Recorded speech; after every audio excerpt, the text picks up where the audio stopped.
श्रीमन्महागणाधिपतये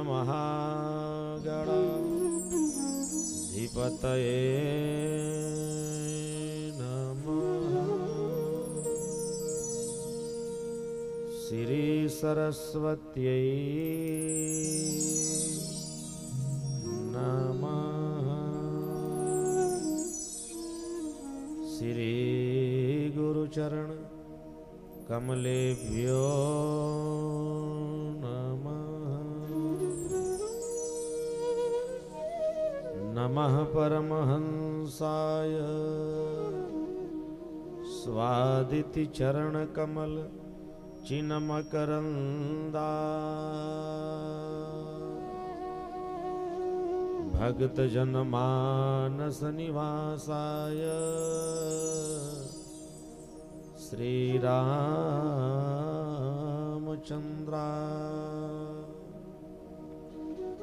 सीतानाथ समारंभा रामानंदार्य मध्यमा अस्मदाचार्य पर्यंता वंदे गुरु परंपरा। उल्लंघ सिंधो सलिलम सलीलम यह शोक वहनी जनकात्मजा आदायते नैव ददाह लंका नमामि तं प्राञ्जलराञ्जनेयम्।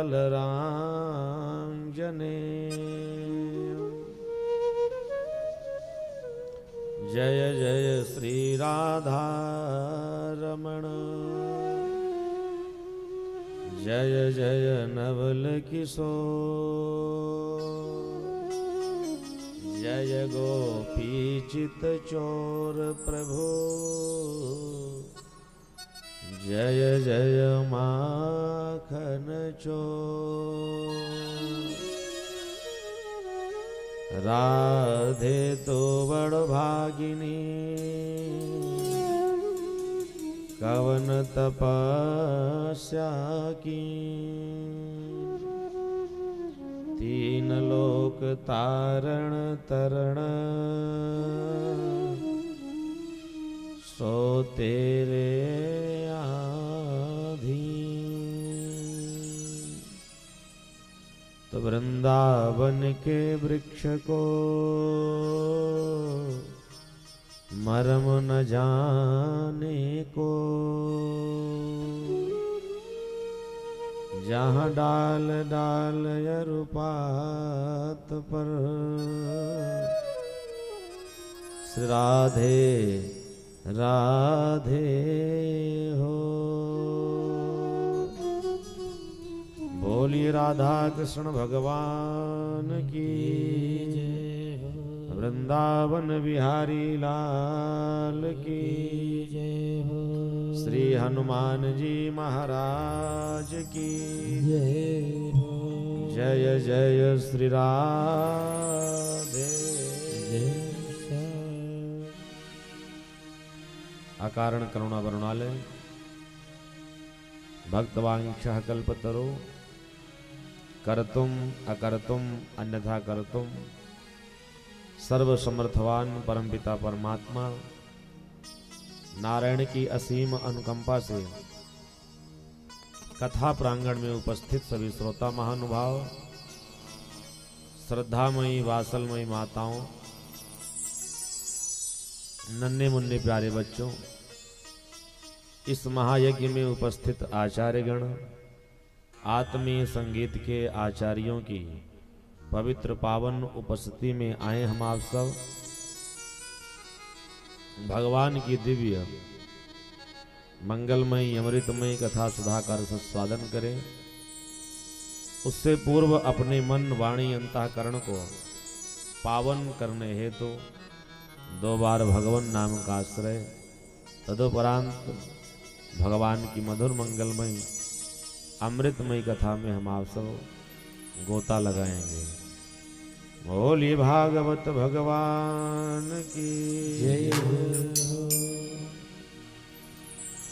परम मधुर युगल नाम राधे कृष्ण राधे श्याम।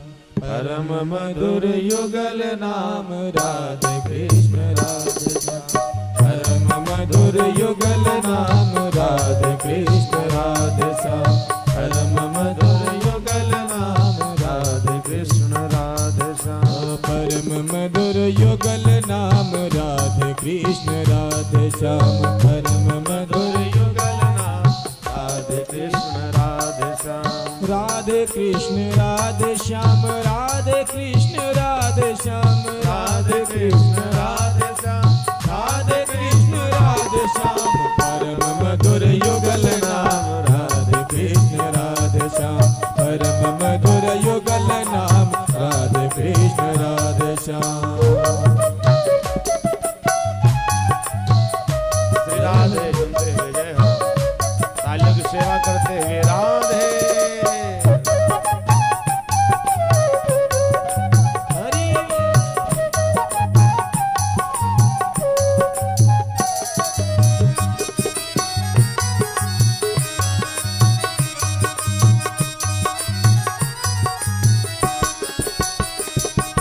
राधे कृष्ण राधे श्याम। सीता राम सीता राम। राधे कृष्ण राधे श्याम। सीता राम सीता राम।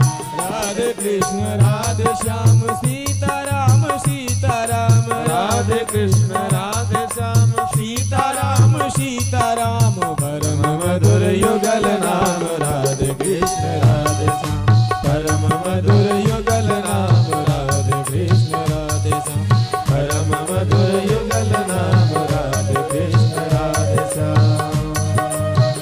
श्री राधे सुनते हुए जय हो, राधे।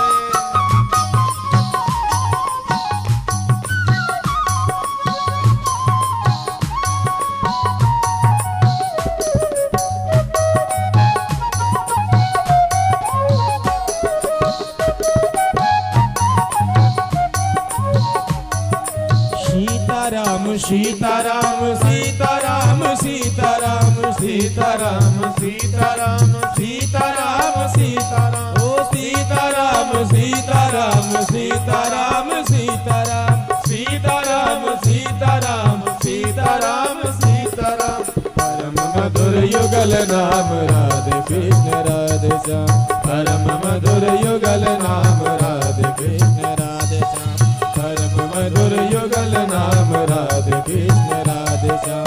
परम मधुर युगल नाम राधे कृष्ण राधे श्याम। राधे कृष्ण राधे श्याम। राधे कृष्ण राधे श्याम। बोलिए भागवत महापुराण की जय। जय जय श्री राधे श्याम। समुपस्थित भक्तवृंद, श्रोत्रवृंद, अपनी मन वाणी को भागवत भगवान के चरणों में हम आप सब निवेदित करते हुए भगवान की उसी पावन मधुर मंगलमय अमृतमय कथा में हम आप सब प्रवेश करेंगे, जहां कल की कथा में हम आप सब ने विश्राम किया था। जो भक्तगण भगवान की मधुर मंगलमय अमृतमय कथा का रस स्वादन करने के लिए कल इस धराधाम पर पधारे थे, हम आप सबने भागवत के अनेक दिव्य दिव्य प्रसंगों का आनंद प्राप्त करते हुए भगवान श्री कृष्ण के जन्मोत्सव तक की पावन मंगलमय कथा का आनंद प्राप्त किया। कल इस धराधाम पर भगवान श्री कृष्ण का जन्मोत्सव मनाया गया और जन्मोत्सव में कल भगवान की कृपा से समस्त उपस्थित भक्तों को खूब आनंद की प्राप्ति हुई। आज पूरा ब्रजमंडल सज्जनों आनंदित है। क्यों? क्योंकि ब्रजमंडल में आनंद कंद सच्चिदानंद भगवान श्री कृष्ण का जन्म हुआ है। बोली भक्तवत्सल भगवान की जय। कल के प्रसंग में हम आप सब भागवत कथा का श्रवण कर रहे थे। भगवान श्री कृष्ण का जो जन्म हुआ वो मथुरा में हुआ और भगवान मथुरा से ब्रजमंडल में आ गए। यशोदा जी के यहाँ सुंदर एक लाडली दुलारी कन्या का जन्म हुआ था। वसुदेव जी भगवान को यशोदा जी के पास पहुंचाए और वहां से कन्या लेके चले। और जैसे कन्या लेकर के कारागार में प्रवेश करते हैं, कन्या के रोने की आवाज कंस के श्रवण रंध्र तक पहुंच गई और कंस दौड़ करके आया। देवकी ने कहा, भैया 8वें पुत्र के रूप में कन्या का जन्म हुआ है, प्रार्थना ये करती हूं कृपा करके इस कन्या को तो छोड़ दो।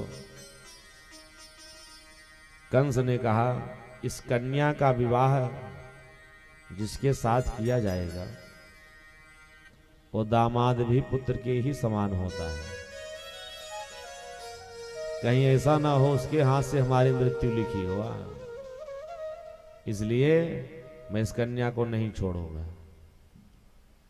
देवकी की गोद से उस कन्या को छीन लिया और पांव पकड़ करके जब पटकने का प्रयास कंस ने किया तो भागवत में ऐसी चर्चा है कि कंस के हाथ से कन्या छूट गई और वो कन्या आकाश मार्ग में चतुर्भुज रूप धारण करके आकाशवाणी में कहा, रे दुष्ट कंस, तू मुझे क्यों मारता है?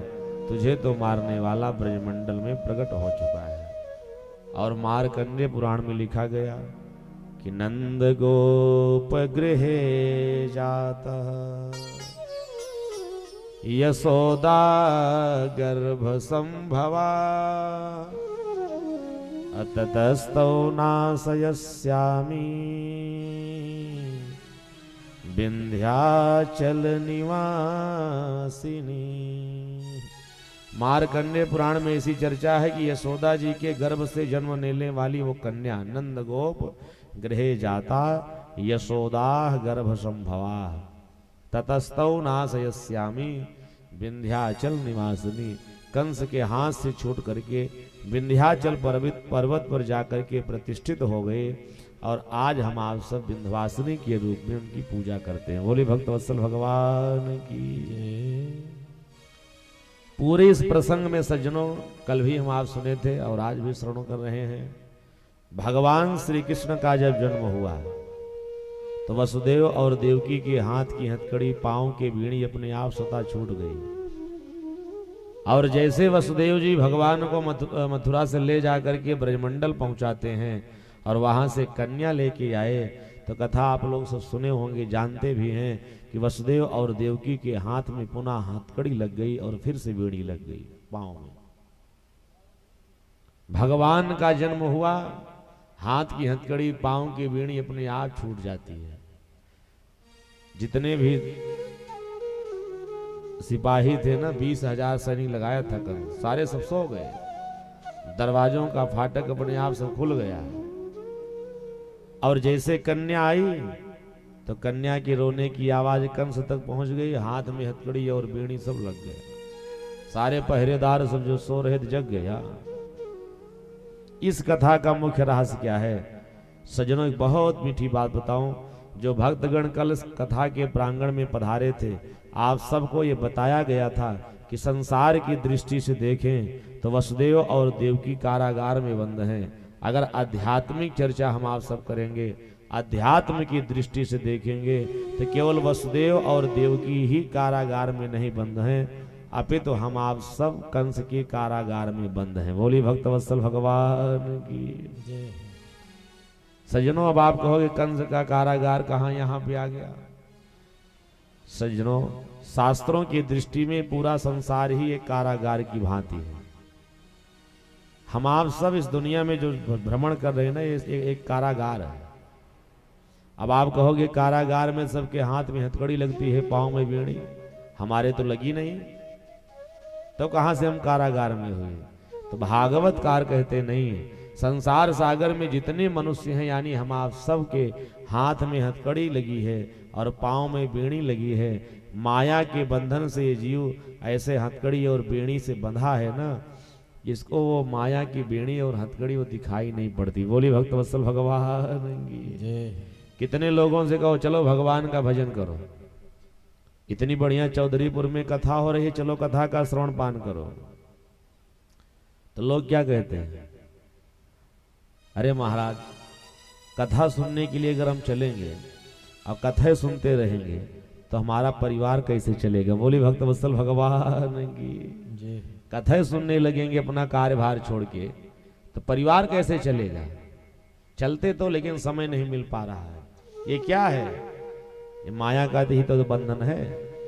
धन दौलत परिवार पद प्रतिष्ठा के चक्कर में हम आप सब ऐसे बंधे हैं कि संसार का प्रपंच न छूटे और भागवत कथा छूट जाए काम चलेगा। बोली भक्त वत्सल भगवान की।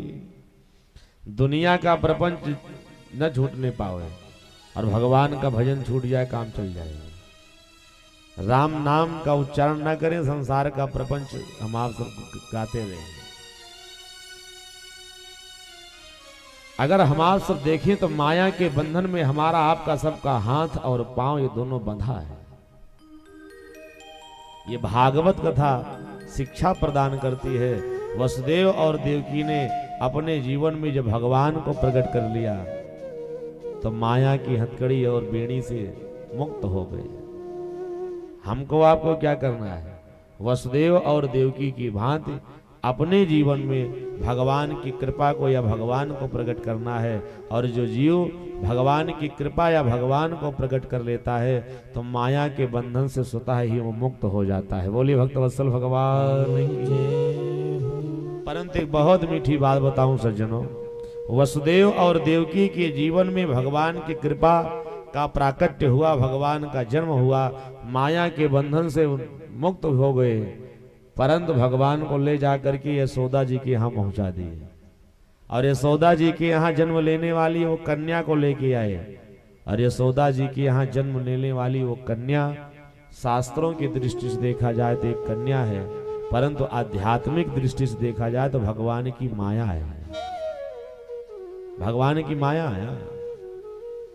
और जैसे माया के चक्कर में पड़े, माया को लेके आए तो फिर से हाथ में हथकड़ी लग गई, पांव में बेड़ी लग गई। माया के बंधन से जीव कब मुक्त होगा, जब जीव के परिवार के ऊपर, जीव के ऊपर भगवान की कृपा होगी। हाँ,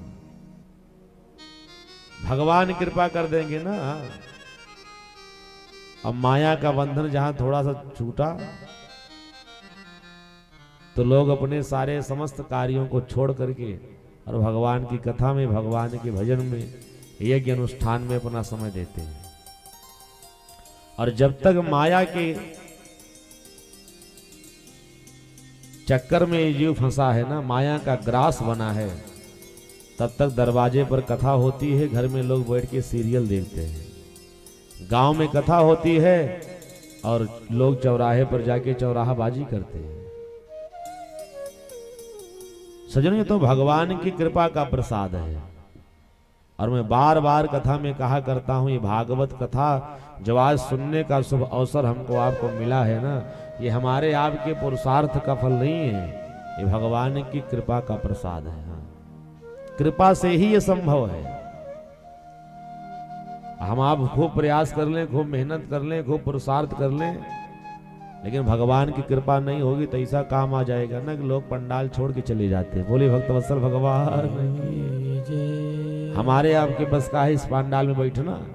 आज भगवान की अविरल कृपा हमारे आपके ऊपर सबके प्रवाहित हो रही है, जिसके कारण, जिसके फलस्वरूप ही हम आप सब इस कथा के प्रांगण में बैठ करके भगवान की दिव्य कथा का रस प्राप्त कर रहे हैं। सज्जनों, भगवान श्री कृष्ण का जन्म जब हुआ, पूरा ब्रजमंडल आनंदित हो गया। ब्रज में मानो आनंद का प्राकट्य हुआ है। और ब्रज की क्या बात कही जाए, कल तो चौधरीपुर ही पूरा ब्रजमंडल हो गया था। बोली भक्त वत्सल भगवान की। कितना आनंद आया था। थोड़ा समय में विलंब भी हुआ बारिश के कारण, परंतु सब लोग ये भूल गए थे कि मौसम खराब है, रात में 8 बजने वाले हैं, घर भी जाना है। कितना आनंद आया। और आनंद सज्जनों संसार सागर में क्यों नहीं आएगा। जब भगवान ही प्रकट हो गए कथा के माध्यम से या हमारे आपके जीवन में, तो आनंद तो साक्षात परमात्मा ही तो है। भगवान को आनंद कंद ही तो कहा जाता है। हम आप सब जिस दिन भागवत कथा का शुभारंभ किए तो भागवत का प्रारंभ ही सच्चिदानंद रूपाय, सच्चिदानंद से ही भागवत का प्रारंभ हुआ। और यही नहीं, भागवतकार कहते नंदस्त्वात्मत उत्पन्ने अजाता ह्लादो महामना आहो विप्रान वेदज्ञान स्नाता सुचिरलंकृता। भागवतकारों ने तो कह दिया कि आज ब्रजमंडल में कोई बालक नहीं, ब्रजमंडल में जाता ह्लादो महामना, आह्लाद यानी आनंद का प्राकट्य हुआ। और इसीलिए आप लोग सुने होंगे या जानते भी हैं, जब भगवान का जन्मोत्सव मनाया जाता है ना, तो क्या गाया जाता है? नंद के आनंद भयो है? ये नहीं कहा जाता नंद के कृष्ण भयो। बोले भक्तवत्सल भगवान की, नंद के आनंद भयो, जय कन्हैया लाल की। क्योंकि भागवतकार कहते हैं भगवान स्वयं आनंद स्वरूप हैं, और जब आनंद का प्राकट्य हो गया ब्रजमंडल में, पूरा ब्रजमंडल आनंदित हो गया। सज्जन, हमको आपको भी अपने जीवन में अगर आनंद को प्राप्त करना है तो ब्रजवासियों की तरह हम आप भी अपने जीवन में भगवान को प्रकट करें। जहां भगवान है वहीं आनंद है। इस संसार सागर में जीव अगर भगवान से विमुख हो गया, परमात्मा से विमुख हुआ, तो फिर आनंद की अनुभूति उसको नहीं मिलेगी। एक महात्मा जी का बड़ा सुंदर भाव था। इस संसार सागर में पहले थोड़ी सी कमाई होती थी। पहले देखा जाए, आज के 40-50 साल पहले, 100 साल पहले, तो पूरे गांव में कोई एक आध व्यक्ति होता था जो लखपति होता था। बोली भक्तवत्सल भगवान की।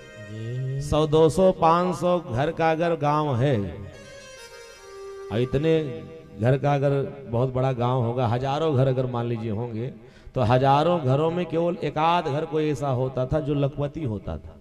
और आज कोई ऐसा है ही नहीं जो लखपति ना हुआ। 1,50,000 रुपए तो रिक्शा चलाता वो भी रखा रहता है, रखे रहता है। यानी सज्जनों, धन का जो अभाव था धीरे धीरे मनुष्यों के जीवन से समाप्त होता चला गया है। आज हर प्राणी लखपति बन गया है। लोग करोड़पति खरबपति के चक्कर में पड़े हुए हैं। पहले किसी एक के पास रहने की व्यवस्था होती थी, आज पूरे गांव में कोई ऐसा चाहे कोई एक आध हो जिसके पास रहने के लिए घर ना हो, बाकी सबके लिए बढ़िया रहने के लिए मकान की व्यवस्था भगवान की कृपा से हो गया।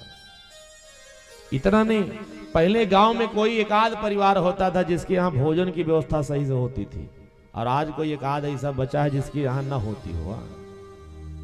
यानी सज्जनों, सारी व्यवस्था भगवान की कृपा से है, परंतु आनंद नहीं मिल पा रहा है, सुख नहीं है जीवन में।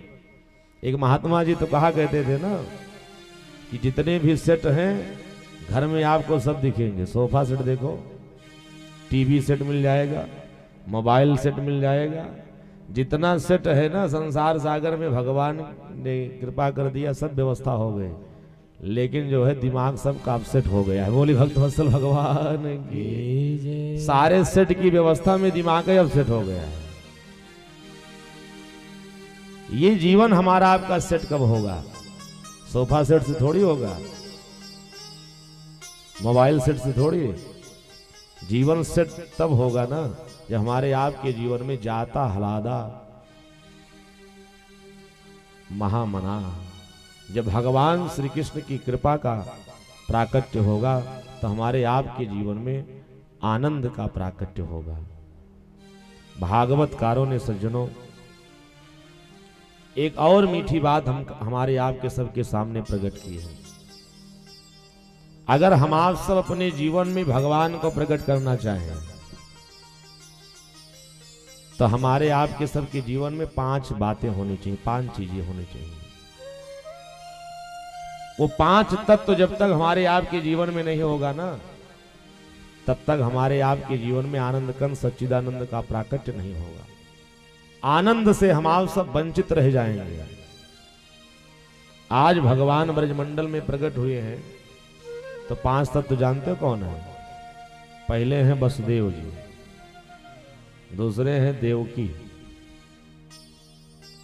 और यही नहीं सज्जनों, वसुदेव और देवकी के साथ साथ एक जो तीसरा तत्व है मथुरा। ये भगवान का जन्म हुआ था मथुरा में, और भगवान पल बढ़ कहाँ रहे हैं, पल पाले जा रहे हैं, बढ़ रहे हैं। भगवान की लीला जो प्रारंभ हुई है वो हुई है ब्रजमंडल में। तो वहां भी 2 तत्व हैं, एक नंद बाबा नंद और दूसरे यशोदा। भागवत कथा ये हमको आपको शिक्षा देती है सज्जनों कि अगर जीवन में हमको आपको सबको कृष्ण की प्राप्ति करनी है, आनंद कंद सच्चिदानंद को प्राप्त करना है, तो ये हमारे आपके भी जीवन में वसुदेव और देवकी, मथुरा, नंद और यशोदा के रूप में जो 5 तत्व है ना, इन 5 तत्वों को हमको आपको अपने जीवन में प्रकट करना होगा। जब ये 5 तत्व हमारे आपके जीवन में आ जाएंगे तो वो ब्रह्म हमारे आपके यहाँ बालक बन के आ जाएगा। बोली भक्त वत्सल भगवान की। और वसुदेव को वसुदेव मत समझवा, वो तो जो वसुदेव जी हैं वो तो है ही है, लेकिन वसुदेव जी का एक बहुत सुंदर सा अर्थ है। वसुदेव का अर्थ क्या होता है, वसुदेव का माने क्या होता है सज्जनों? तो भागवत में ऐसी चर्चा है ना कि वसुदेव की व्याख्या करते हुए बड़े बड़े संतों ने कहा सत्वम विशुद्धम वसुदेवम। विशुद्ध जो सत्व है ना वही तो वसुदेव है। सत्व का एक अर्थ और होता है, सत्व माने होता है मन। भागवतकार कहते हैं जिसका मन विशुद्ध है यानी शुद्ध है, भी उपसर्ग लग गया है। भगवान को अगर जीवन में प्रकट करना पड़ेगा सबसे पहले वसुदेव बनना पड़ेगा, और वसुदेव बनने के लिए हमको आपको क्या करना है? पहली शर्त यह है कि विशुद्ध मन हमारा आपका सबका होना चाहिए। हमारे आपके सबके जीवन में मन की निर्मलता होनी चाहिए। मन में अगर कलमश कसाय पाप ताप संताप भरा हुआ है तो एक बात याद करके यहां से जाना, समझ लेना कि वसुदेव का तत्व हमारे आपके जीवन में नहीं है। कन्हैया हमारे आपके यहाँ कब प्रकट होंगे, भगवान की कृपा कब मिलेगी? जब हमारे आपके सबके जीवन में सज्जनों विशुद्ध सत्व यानी विशुद्ध मन होगा। हमारे आपके पास मन में शुद्धता होगी, और मन की शुद्धता के लिए कोई एक अनुष्ठान की आवश्यकता नहीं। भागवत के महात्म्य में ही एक चर्चा आती है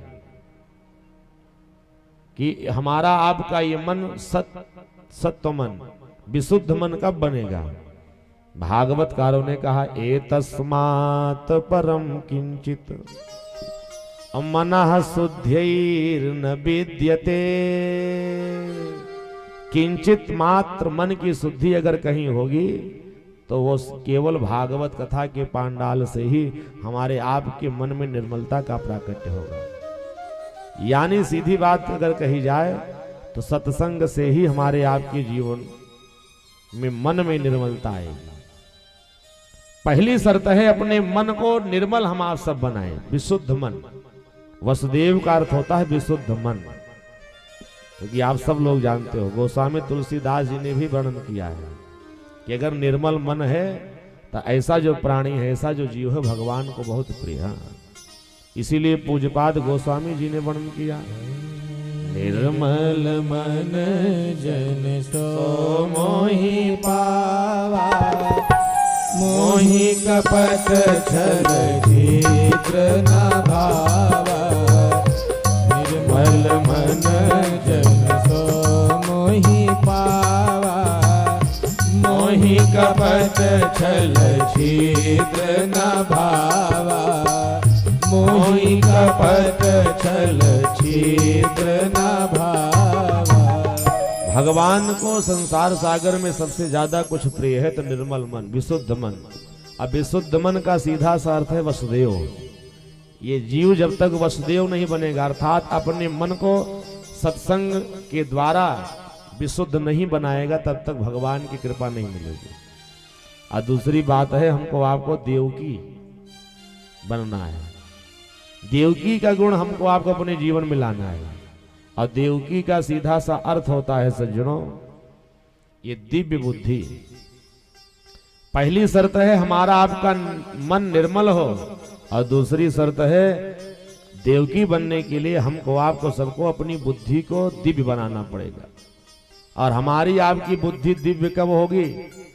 जब किसी गुरु के आदेश पर, किसी गुरु के इशारे पर हमारे आपके जीवन के षट विकार जब जीवन से समाप्त होंगे। आप जानते हो देवकी के जीवन में भगवान का प्राकट्य कब हुआ? उससे पहले देवकी के 6 पुत्रों को कंस ने मार दिया था। बोली भक्त वत्सल भगवान की। और किसके इशारे पर मार दिया था? नारद जी के इशारे पर। नारद जी ने कहा था कहीं वो 8वां पहले बन के ना आया। ये भागवत कथा हमको आपको सबको शिक्षा देती सज्जनों, हमारे आपकी बुद्धि के 6 विकार, 6 विकार हैं। और जैसे वह देवकी के 6 पुत्रों को कंस ने मार दिया, इसी तरह से जिस दिन हम आप सब अपने बुद्धि के जो 6 विकार हैं, काम, क्रोध, मद, लोभ, ईर्षा, द्वेष, ये जो 6 विकार हमारे आपके जीवन में हैं, जब तक ये विकार हमारे आपके जीवन से नष्ट नहीं होंगे सज्जनों, तब तक ये भागवत कथा में ऐसी चर्चा है हमारी आपकी बुद्धि दिव्य नहीं होगी। बुद्धि को दिव्य बनाओ, तब जाकर के हमारे आपके जीवन में देवकी का गुण आएगा। बोले भक्त वत्सल भगवान की। उसके बाद फिर हमारे आपके जीवन में तीसरा गुण होना चाहिए। तीसरा गुण यानी हमको आपको फिर मथुरा का अर्थ समझना होगा। मथुरा क्या है? संसार की दृष्टि से देखे तो मथुरा तो है ही है, जहां हम लोग आज भी जाते हैं। परंतु मथुरा का सीधा सा अर्थ क्या होता है? मथुरा तत्व का सीधा सा अर्थ है सज्जनों पवित्र देह। पवित्र देह का ही नाम है मथुरा। हमारे आपके जीवन में फिर श्रेष्ठ पवित्रता होनी चाहिए मथुरा की भांति। मथुरा का सीधा सा अर्थ है पवित्र देह। एक एक बात को ध्यान पूर्वक सुनेंगे तो बात समझ जाएंगे। संत जन कहते हैं कि हमारे आपके जीवन में भगवान की कृपा जब होगी तभी हमारा आपका ये शरीर, ये मानव तन, ये पवित्र होगा। स्नान करने से शरीर में पवित्रता नहीं आती। बोले भक्त वत्सल भगवान की। हाँ, अगर हम आज सब प्रतिदिन प्रातः काल की वेला में स्नान करते हैं ना, थोड़ा आलस समाप्त हो जाता है। जो जीवन में वासी बना है वो समाप्त हो जाएगा। लेकिन वास्तव में शरीर की पवित्रता स्नान से नहीं है। शरीर की पवित्रता हमारे आपके जीवन में कब होगी? और भगवान के भजन से होगी। हाँ, भगवान का भजन होगा तब शरीर पवित्र होगा। स्नान करने मात्र से स्नान कर लिया जाए, बढ़िया साबुन शैम्पू लगा लिया जाए, हाँ खूब सेंट छिड़क लिया जाए, तरह तरह के चाहे रोज 3 बार दिन भर में सेंट लगाओ, इससे शरीर की पवित्रता शास्त्रों की दृष्टि में नहीं कही जाती सज्जनों। शरीर की पवित्रता कब है? भगवान का जब भजन होता रहे। बिना भगवान का भजन किए हमारे आपके जीवन में, हमारे आपके शरीर की पवित्रता नहीं हो पाएगी। इस बात को महात्माओं ने बड़े सुंदर ढंग से प्रस्तुत किया है कि सोई पावन सोई सुभग शरीरा नर्तन पाई भजहि रघुबीरा। नर्तन पाई भजहि रघुबीरा। सोई पावन सोई सुभग शरीरा नर्तन पाई भजहि रघुबीरा। मनुष्य का तन पा करके जो भगवान का भजन करें, भगवान की भक्ति करें सज्जनों, वही शरीर पावन है, वही पवित्र है। जिस शरीर से भजन नहीं हो पाता है, भगवान की भक्ति जीव नहीं कर सकता है, वो शरीर कितना भी स्नान करते रहो वह शुद्ध ही है। बोले भक्त वत्सल भगवान सज्जनों, सबसे पहली शर्त है सत्संग के द्वारा हम आज से अपने मन को निर्मल बनाए, यानी वसुदेव बने। दूसरी शर्त यह है देवकी का गुण हमारे आपके जीवन में आना चाहिए, हमारी आपकी बुद्धि में दिव्यता आ जाए। और तीसरा गुण शरीर में पवित्रता आ जाए, क्योंकि नर तन पाई विषय मन देही तो पलटी सुधाते 60 बिसले। मनुष्य का तन पा करके नर तन पाई विषय मन देही, संसार की विषय वासनाओं को अपने जीवन में जो बसा लेता है ना, वो समझ लो इतना बड़ा भागा है कि बेचारे के हाथ में अमृत का प्याला रखा है, अमृत का पात्र भर करके भरा हुआ है, लेकिन अमृत के उस पात्र को पलट करके और उस पात्र में विष का पान कर रहा है। इसलिए भगवान ने मनुष्य का तन दिया है, भगवान का भजन करो, उठते बैठते सोते जागते खाते पीते, कहीं जाओ तब भी भजन करते रहो, जाते भी राम बोलो और आते भी राम बोलो। हाँ, एक संत का बड़ा प्यारा भाव है, हमारे साथ मात्र एक लाइन में आप लोग गुनगुनाएंगे। आते भी राम बोलो, जाते भी राम बोलो, आते भी राम बोलो, जाते भी राम बोलो, आते भी राम बोलो, जाते भी राम बोलो, आते भी राम बोलो, जाते भी राम बोलो।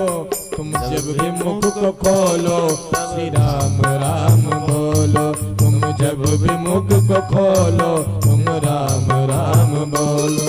आते भी राम बोलो, जाते भी राम बोलो, आते भी राम बोलो, जाते भी राम बोलो। मस्ती में झूमते हुए ताले से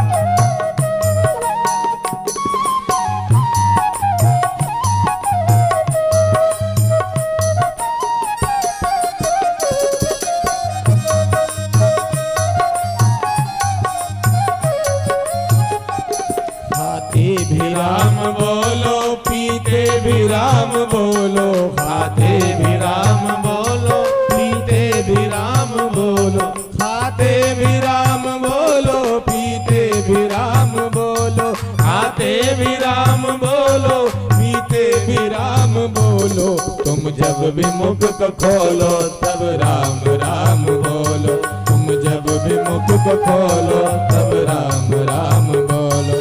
आते भी राम बोलो, जाते भी राम बोलो, आते भी राम बोलो, जाते भी राम बोलो।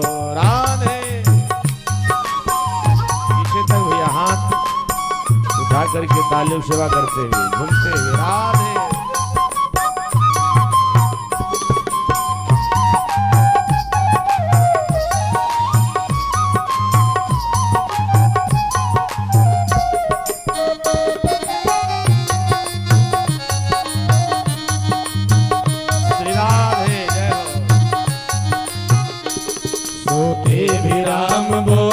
जगते भी राम बोलो, सोते भी राम बोलो, जगते भी राम बोलो, सोते भी राम बोलो, जगते भी राम बोलो, सोते भी राम बोलो, जगते भी राम बोलो। तुम जब भी मुख को खोलो तब राम राम बोलो, तुम जब भी मुख को खोलो तब राम राम बोलो। आते भी राम बोलो, जाते भी राम बोलो, आते भी राम बोलो, जाते भी राम बोलो। तुम जब भी मुख को खोलो तब राम राम बोलो, तुम जब भी मुख को खोलो तब राम राम बोलो। सिया राम राम बोलो, हरे राम राम बोलो, श्री राम राम बोलो। बोलिए भागवत भगवान की जय। जब सोते जागते उठते बैठते खाते पीते जब मुख खुले तो राम नाम का उच्चारण हो। और भगवान ने ये मनुष्य का शरीर जो दिया है ना, इसमें भगवान ने जो हमको आपको ये तमाम इंद्रियां दी हैं, 5 ज्ञान इंद्रिय 5 कर्म इंद्रिय। ये भागवत कथा कहती है अपने इंद्रियों को भगवान के चरणों में समर्पित करो। भगवान ने जो ये मुख दिया है ना, भगवान ने मुख दिया तो केवल हरि गुणगान गाने के लिए, राम नाम का उच्चारण करने के लिए। हाँ, हम आप समझते हैं भगवान ने मुख दिया है खाने के लिए। हाँ, ये वाणी भगवान ने दी है। हाँ, ये मनुष्य का तन जो मिला है ना, ये भगवान की कृपा का प्रसाद है। इस मानव तन को पाने के लिए देवता भी तरसते। हाँ, देवता भी भगवान से प्रार्थना करते, प्रभु कृपा कर दो एक बार मनुष्य का तन मिल जाए, जिससे आपका भजन हो करके वैकुंठ की प्राप्ति तो हो जाए। सजनों बड़े भाग्य मानुष तन पावा, असुर दुर्लभ सदग्रंथ गावा। ये मानव तन देवताओं को दुर्लभ, सुर माने देवता, सुर दुर्लभ सदग्रंथ ही गावा। जो मनुष्य का शरीर देवताओं को दुर्लभ है और भगवान ने कृपा कर दिया हमको आपको ये मानव तन सुलभ हो गई। ये मानव तन मिला है तो भगवान ने नेत्र दिया है, दर्शन करो भगवान का। भगवान ने श्रवण दिया है, कथा सुनो, और भगवान ने मुख दिया है, भगवान का भजन करो, राम नाम का जप करो। कि जो नहीं करही राम गुण गाना, जो नहीं करही राम गुण गाना, जी है सदा दुर जी है समान, जी है सदा दुर जी है समान, जी है सदा दुर जी है समान। जो मुख भगवान का भजन का गुणानुवाद, भगवान के नाम का गुणानुवाद जिस मुख से नहीं निकलता सज्जनों, जिस मुख से भगवान का नाम न गाया जाए, भगवान की कथा न गाई जाए, भगवान की दिव्य चर्चा न हो, रामचरितमानस का पाठ न किया जाए, भगवत गीता के श्लोक का उच्चारण न हो, वो मुख नहीं है। जी है सो दादुर जी है समाना, दादुर माने होता मेढक। बोली भक्त वत्सल भगवान की। हाँ, एक दिन बता रहा था ना, भागवत में भी चर्चा, रामायण में भी गोस्वामी जी ने लिखा है। वो जीव भी मेढक की जीव है। हाँ, जो कुछ बोल रहे हो ना, बस मेढक की तरह केवल टर टर कर रहे हो, बाकी कोई लाभ नहीं। तो भगवान ने ये मनुष्य का तन दिया है, हमको आपको सबको ये मानव तन पा करके अपने शरीर को सज्जनों राममय बनाना है। और जिसकी शरीर राममय बन जाए सज्जनों, ये समझ लेना फिर हमारे आपकी शरीर, अब मथुरा का गुण हमारे आपके शरीर में आ गया है। हमारे ही बीच के बहुत बड़े महात्मा हुए जिनका नाम कुछ लोगों ने सुना होगा, श्री डोंगरे जी महाराज। भागवत कथा के प्रकांड विद्वान थे, कई ग्रंथों का लेखन किया। अब आज के समय में तो डोंगरे जी की ही कथा ज्यादातर वक्ता लोग बोलते हैं, जो उन्होंने बोल करके चले गए महाराज। डोंगरे जी ने तो यहाँ तक कह दिया कि मथुरा का सीधा सा अर्थ होता है, अपने शरीर को राम में बना दो, समझ लो ये हमारी आपकी शरीर मथुरा बन गई। फिर एक दिन मथुरा के रूपी शरीर में भगवान का प्राकट्य अवश्य होगा। बोली भक्तवत्सल भगवान की। करना क्या है कि हमको आपको मथुरा का उल्टा कर देना है। मथुरा लिखिए, फिर उसको उल्टा कीजिए। मथुरा का उल्टा कीजिए राथुम, और राथुम में से थू निकाल दीजिए। थू तो थुए है, तो हटाइए। अब क्या बचा? राथुम लिख करके मथुरा का पहले उल्टा कीजिए तो राथुम हो गया, और राथुम में से थू निकाल के फेंक दीजिए। अब क्या बचा? राम। जिसके जीवन में केवल राम ही है, यानी जिनका जीवन राम में बन चुका है सज्जनों, उसका शरीर भागवतकार कहते हैं वो मथुरामय हो गया है। और जब मथुरा ये हमारी आपकी शरीर बनेगी ना, तभी भगवान का प्राकट्य होगा। भागवत कथा बहुत ही गूढ़ है, एक एक विषय की अगर चर्चा की जाए तो आपको गूढ़ार्थ ही गूढ़ार्थ नजर आएगा। तो 3 गुण हम आप समझे। पहला गुण हमारे आपके जीवन में वसुदेव का होना चाहिए। वसुदेव का सीधा सा अर्थ है मन की शुद्धता, विशुद्ध मन। और दूसरा गुण हमारे आपके जीवन में बुद्धि है, बुद्धि में दिव्यता हो। बुद्धि के 6 विकार 6 पुत्र जब मार दिए जाएंगे ना, तो हमारी आपकी सबकी जीवन में जो बुद्धि भगवान ने दी है, ये बुद्धि देवकी में बन जाएगी। देवकी बुद्धि है। और उसके बाद जब मन पवित्र हुआ और बुद्धि हमारी आपकी दिव्य हुई, फिर शरीर को भगवान का भजन करके मथुरा बनाओ, राम में बना दो, शरीर मथुरा बन गई।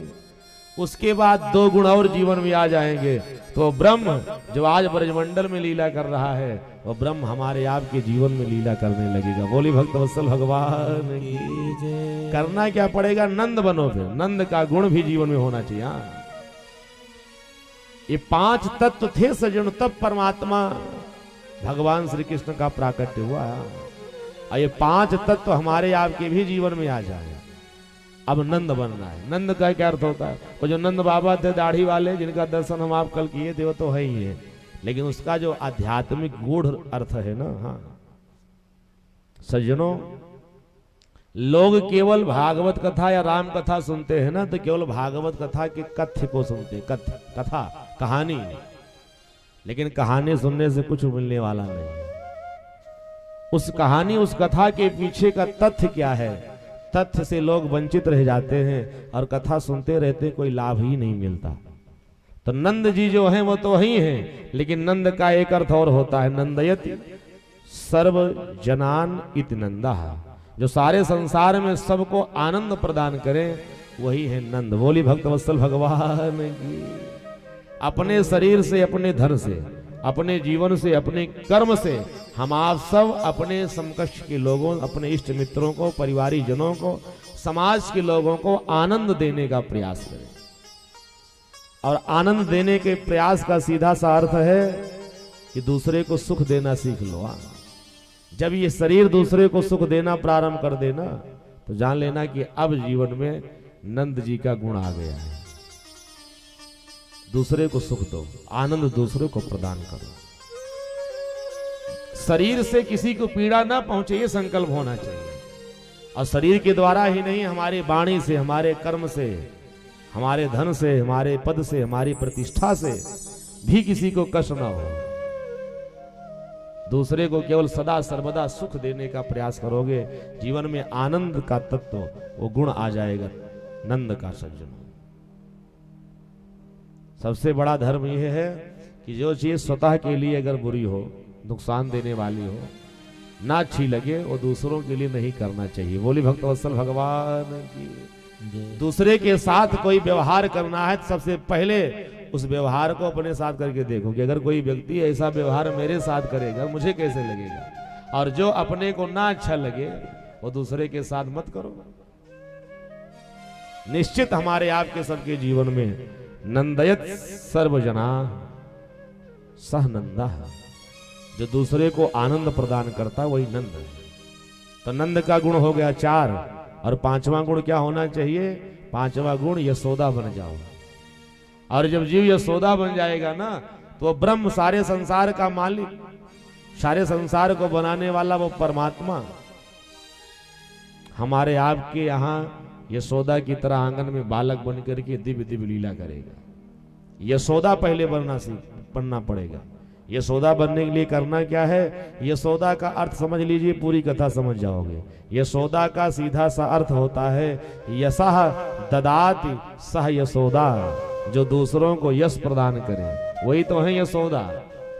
हम आप सब यश स्वयं लेना चाहते हैं और अपयश दूसरों को देना चाहते हैं। ये भागवत कथा कहती है कि यश जो है वो दूसरों को देना प्रारंभ कर दो। हाँ, यशोदा, यश दो। अगर यशः ददाति सह यशोदा की व्याख्या ना हो सके तो इतना तो याद रखो ना, यशोदा यानी यश दो, यश दो।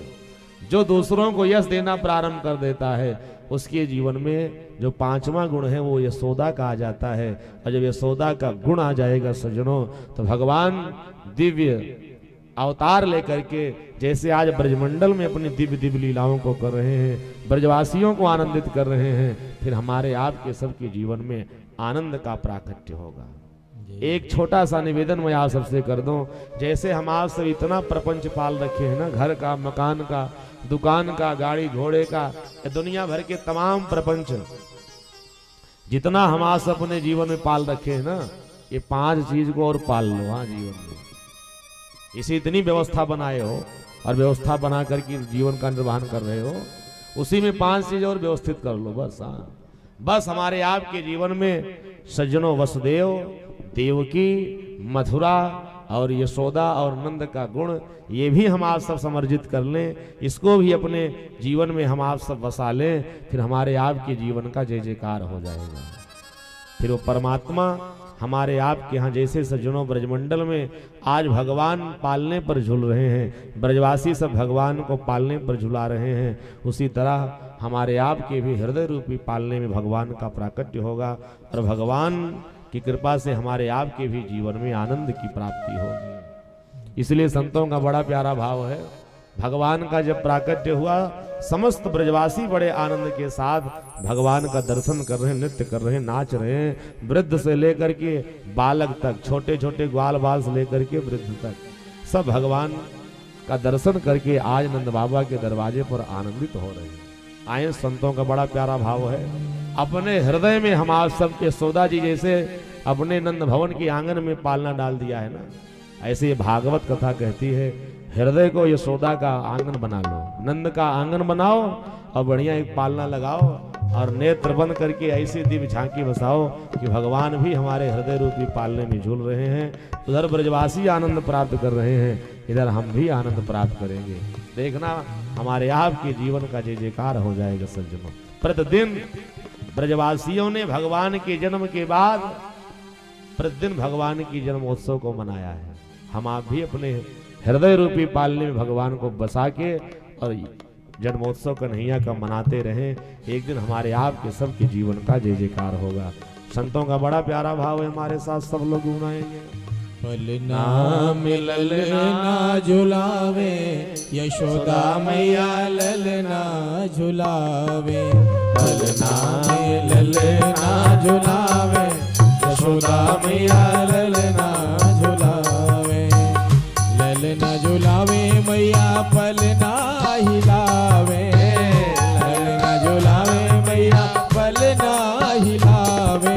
निरख श्याम फूली ना समावे, यशोदा मैया ललना झुलावे। निरख श्याम फूली ना समावे, यशोदा मैया ललना झुलावे। कितने भक्त हैं हमारे साथ हाथ ऊपर करके? हाँ, आज 5वां दिन है, अब इसके बाद 2 दिन और बचेगा। ये ताली बजाने को यहाँ से नहीं कहा जाएगा, इसलिए कंजूसी न कीजिए। हाँ, हाथ ऊपर करके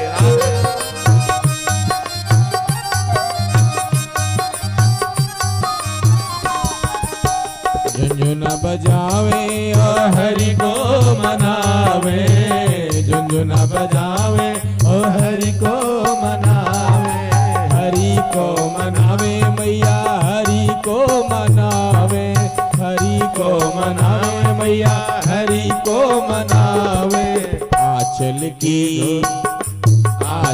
की घूंघट लगावे, यशोदा मैया ललना झुलावे। आंचल की घूंघट लगावे, यशोदा मैया ललना झुलावे। ललना में ललना झुलावे, यशोदा मैया ललना झुलावे। श्री राधे जय हो।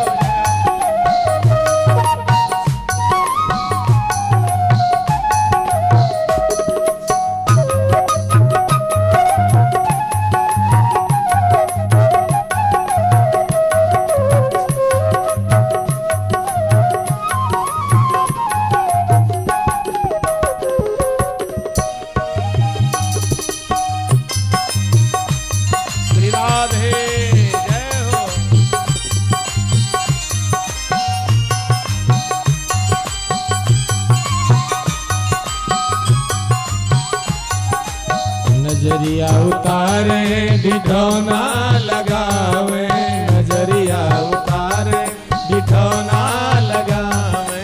नजरिया उतारे डिठौना लगावे, नजरिया उतारे डिठौना लगा। राइनोन उठौना उठावे, यशोदा मैया ललना झुलावे।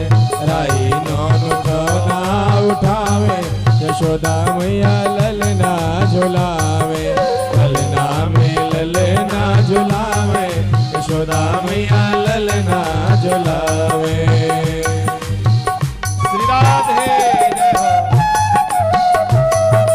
घूमते हुए मस्ती में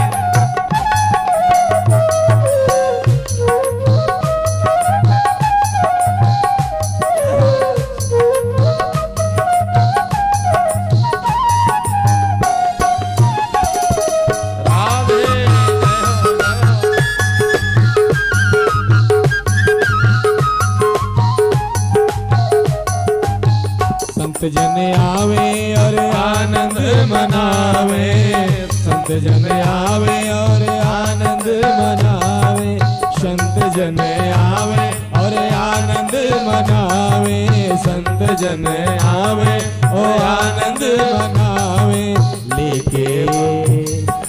लेके बधाई नाच गावे, यशोदा मैया ललना झुलावे। लेके बधाई नाच गावे, यशोदा मैया ललना झुलावे। लेके बधाई नाच गावे, यशोदा मैया ललना झुलावे। ललना में ललना झुलावे, यशोदा मैया ललना झुलावे। ललना में ललना झुलावे, यशोदा मैया ललना झुलावे। यशोदा मैया ललना झुलावे, यशोदा मैया ललना झुलावे। भोली नंद के लाला की जय।